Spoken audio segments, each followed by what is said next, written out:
سب کچھ ہو بیوی نہ ہو تو تنہائی کا احساس مار دیتا ہے۔ اس سے ایک اور مطلب نکلتا ہے کہ لباس کے بغیر ایک لمحہ گزارا نہیں۔ سارا دن پانی نہیں پیتے ہیں نا، اب میں بیان میں پانی پی رہا ہوں لیکن 16 گھنٹے تو گزارے ہیں نا، پانی نہیں پیا، کھانا نہیں کھایا، 16 سیکنڈ لباس کے بغیر گزار سکتے ہیں؟ بولو۔ کوئی بھی کمرے میں نہ ہو، تم تنہا ہو، تم کپڑے اتارو تو تم اپنے آپ کو عجیب فیل کرو گے، تم خود اپنے آپ کو چادر میں چھپانے کی کوشش کرو گے۔ ان لباس ایک ایسی زبردست ضرورت ہے بلا دلیل کہ تم تنہا کمرے میں بھی کپڑے اتارو تو تم اپنے آپ کو عجیب سا محسوس کرتے ہو۔ اس سے پتہ چلا کہ بیوی کے بغیر کوئی زندگی نہیں ہے اور خامد کے بغیر عورت کی کوئی زندگی نہیں ہے۔ یہ ہمارا بدبخت معاشرہ ہندی کہ کسی بچی کو طلاق ہو جائے وہ گل سڑ کے مر جاتی، اس کی شادی نہیں ہوتی۔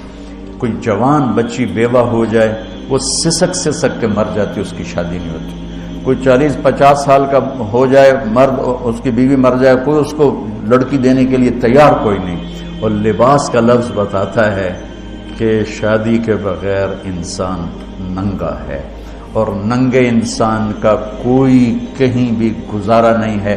لفظ لباس بتاتا ہے کہ ہم اس چیز کو رواج دیں کہ شادیاں ہوں، بیوہ کی شادی ہو، مطلقہ کی شادی ہو، کوئی کس کی بیوی مر جاتی ہے۔ حضرت ابن مسعود کا فرمان ہے اگر میری موت میں 10 دن باقی ہوں تو بھی میں شادی کر لوں گا اگر میری بیوی مر جائے تو۔ ابو ہریرہ کہتے ہیں اگر میری زندگی میں 7 دن باقی ہوں اور میری بیوی مر جائے تو میں 1 ہفتہ بھی شادی کے بغیر نہیں رہوں گا، میں شادی کر لوں گا۔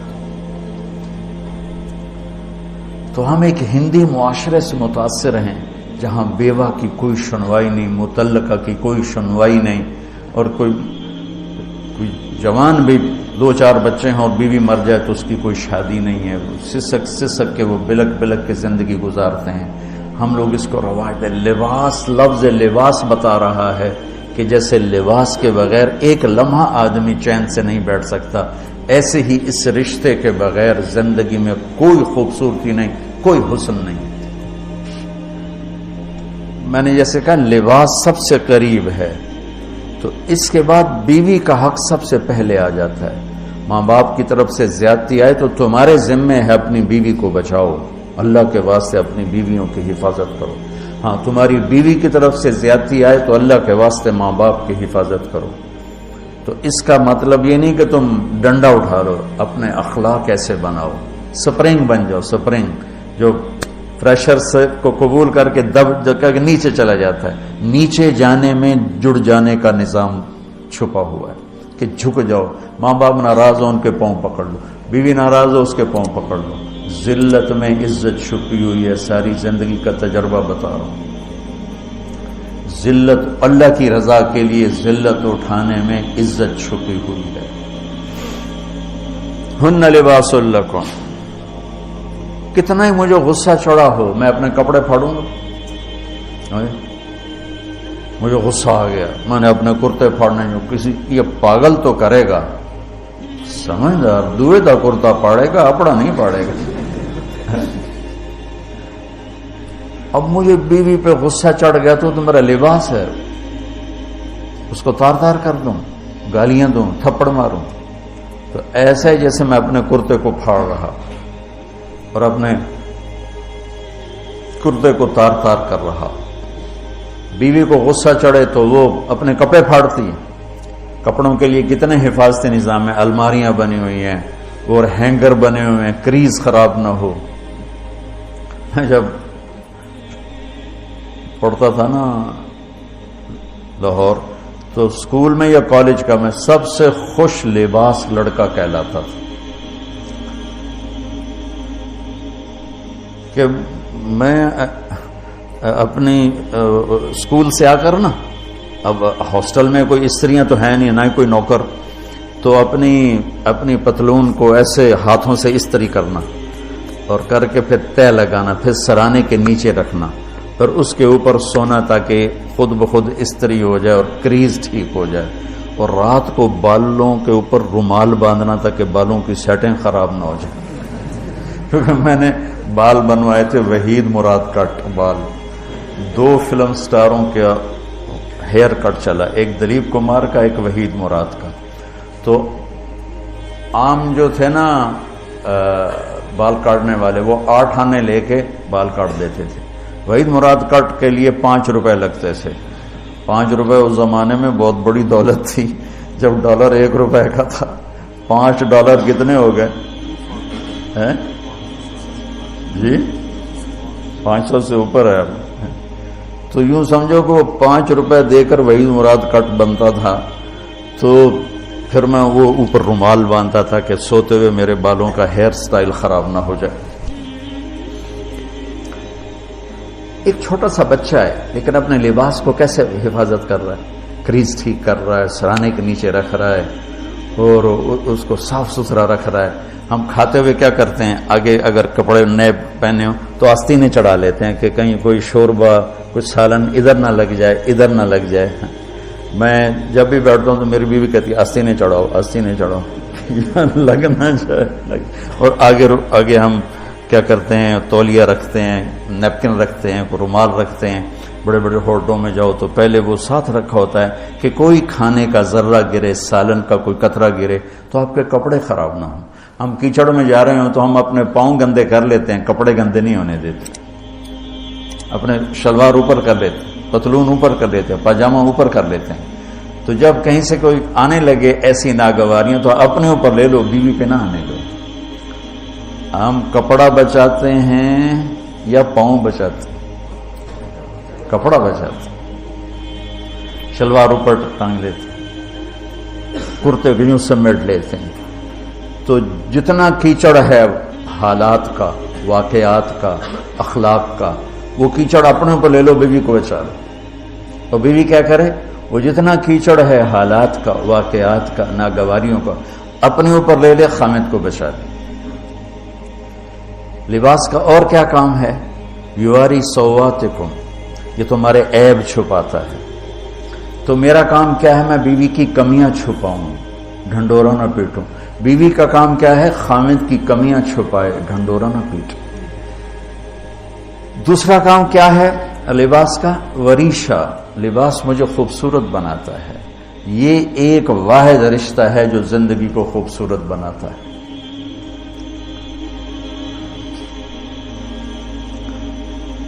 ہن لباس لکم انتم لباس لہن.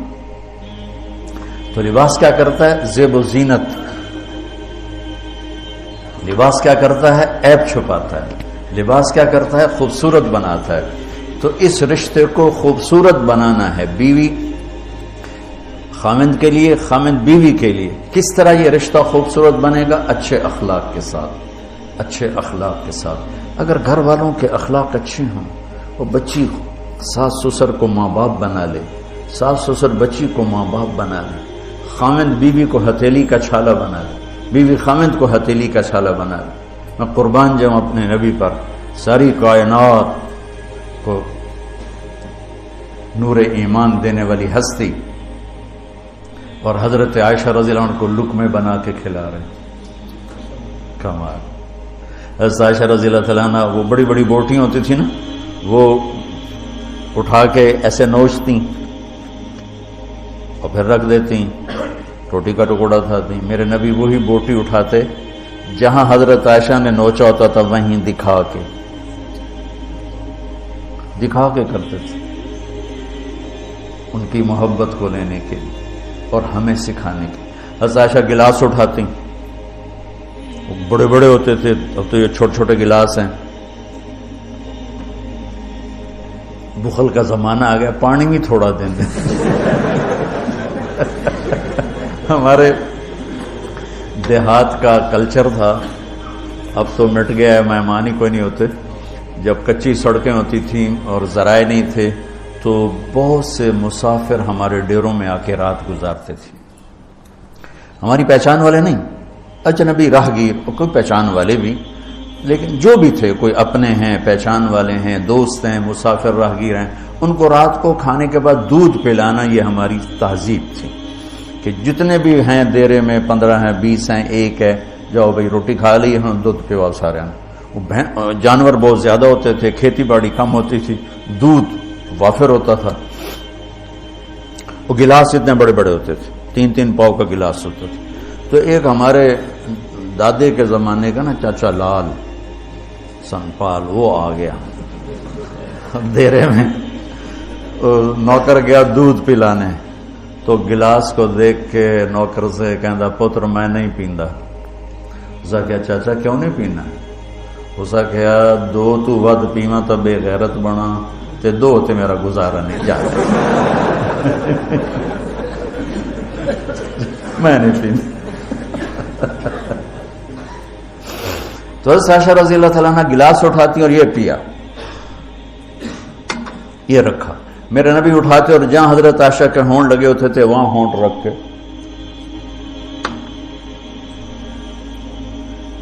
یہ زندگی سکھائی ہے۔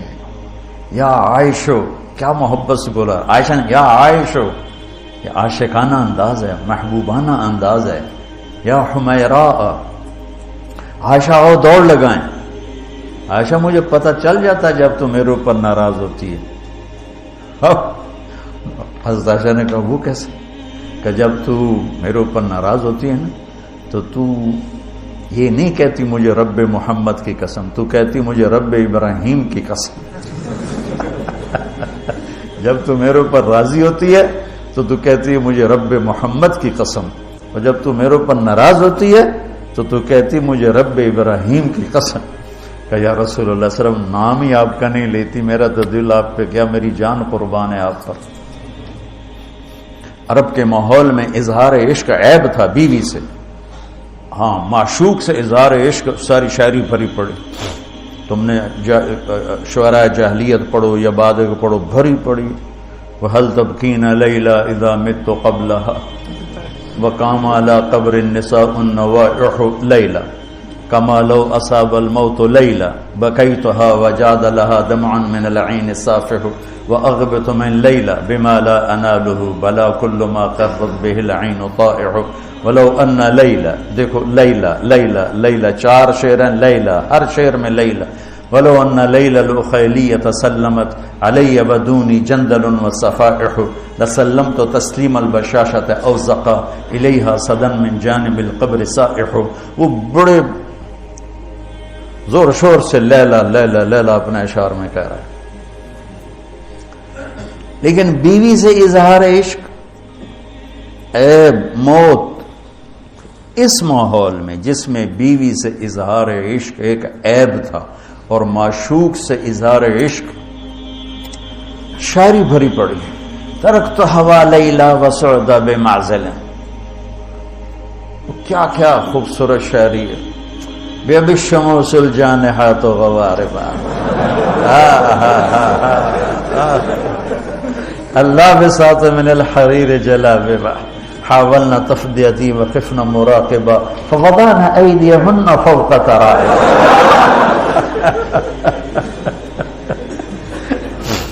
عرب کی شاعری بھری پڑی ہے عشق و معشوقی سے۔ اس ماحول میں میرے نبی سے ایک شخص کہتا ہے یا رسول اللہ من احب الناس الیک، آپ کو سب سے زیادہ کس سے پیار ہے؟ بھری محفل ہے، مسجد الگ نہیں کہ یوں کر کے پوچھ رہا ہو، بھری محفل میں آپ سب سے زیادہ کس سے پیار کرتے ہیں؟ تو آپ نے زور سے کہا عائشہ سے۔ اللہ اکبر اللہ اکبر، ہائے ہائے ہائے، وہ تو ہل گئے، کہنے لگے، ان کی تو سمجھ میں نہیں آئی بات، تو انہوں نے کہا یا رسول اللہ میرا مطلب ہے مردوں میں آپ کس سے زیادہ پیار کرتے؟ تو آپ کو اندازہ ہو گیا بھائی کیوں یہ پوچھ رہا، اس کو ہضم نہیں ہوا جواب، تو آپ نے کہنا تھا ابو بکر سے، تو آپ نے فرمایا مردوں میں عائشہ کے ابا سے، ابوہا عائشہ کے ابا سے۔ کیا زندگی سکھائی ہن لباس لکم وانتم لباس لہن، یہ تمہارا لباس ہیں. تمہیں کتنا ہی غصہ چڑھے لباس تو نہیں پھاڑو گے. تمہیں غصہ چڑھے بیوی کو بے عزت نہ کرو. بیوی کو غصہ چڑھے تو کرتا پھاڑے گی، اپنا دوپٹے کو آگ میں ڈالے گی، نہیں، اس کو بچائے گی. صرف پاگل یہ کام کرتا ہے. اسی ایک لفظ لباس کے اندر زندگی گزارنے کا پورا طریقہ موجود ہے. اور اسی کے اندر بیواؤں کی، مطلقہ کی، رنڈوے کی شادی کا اشارہ خوبصورت موجود ہے کہ لباس کے بغیر تو ایک لمحہ انسان نہیں گزار سکتا. اس کو رواج دینا یہ ہماری ذمہ ہے، اور اپنے نبی کی معاشرت کو بتانا یہ ہماری ذمہ ہے. تو ان مسائل میں پڑ گئے جن کا نہ جنت سے تعلق ہے نہ جہنم سے تعلق ہے. الٹا وہ مسائل جس میں زیادہ اختلاف ہے اس میں زیادہ بولنا، زیادہ تقریریں کرنا، اس چیز نے ہمیں اپنی منزل سے بہت دور کر دیا. ہم کھو گئے ہیں، کہیں اور چلے گئے ہیں. تو اس عرب کے ماحول میں میرے نبی نے لباس بنا کے دکھایا. صفیہ رضی اللہ تعالیٰ عنہ چھوٹے قد کی تھی، اونٹ پہ سواری کے لیے وہ خود نہیں کر سکتی تھی. آپ نے اپنا گھٹنا آگے کر دیا. حضرت صفیہ نے آپ کے گھٹنے پر پاؤں رکھا اور اس کو زینہ بنا کے آپ نے ان کو اوپر چڑھایا، زینہ بنا کے.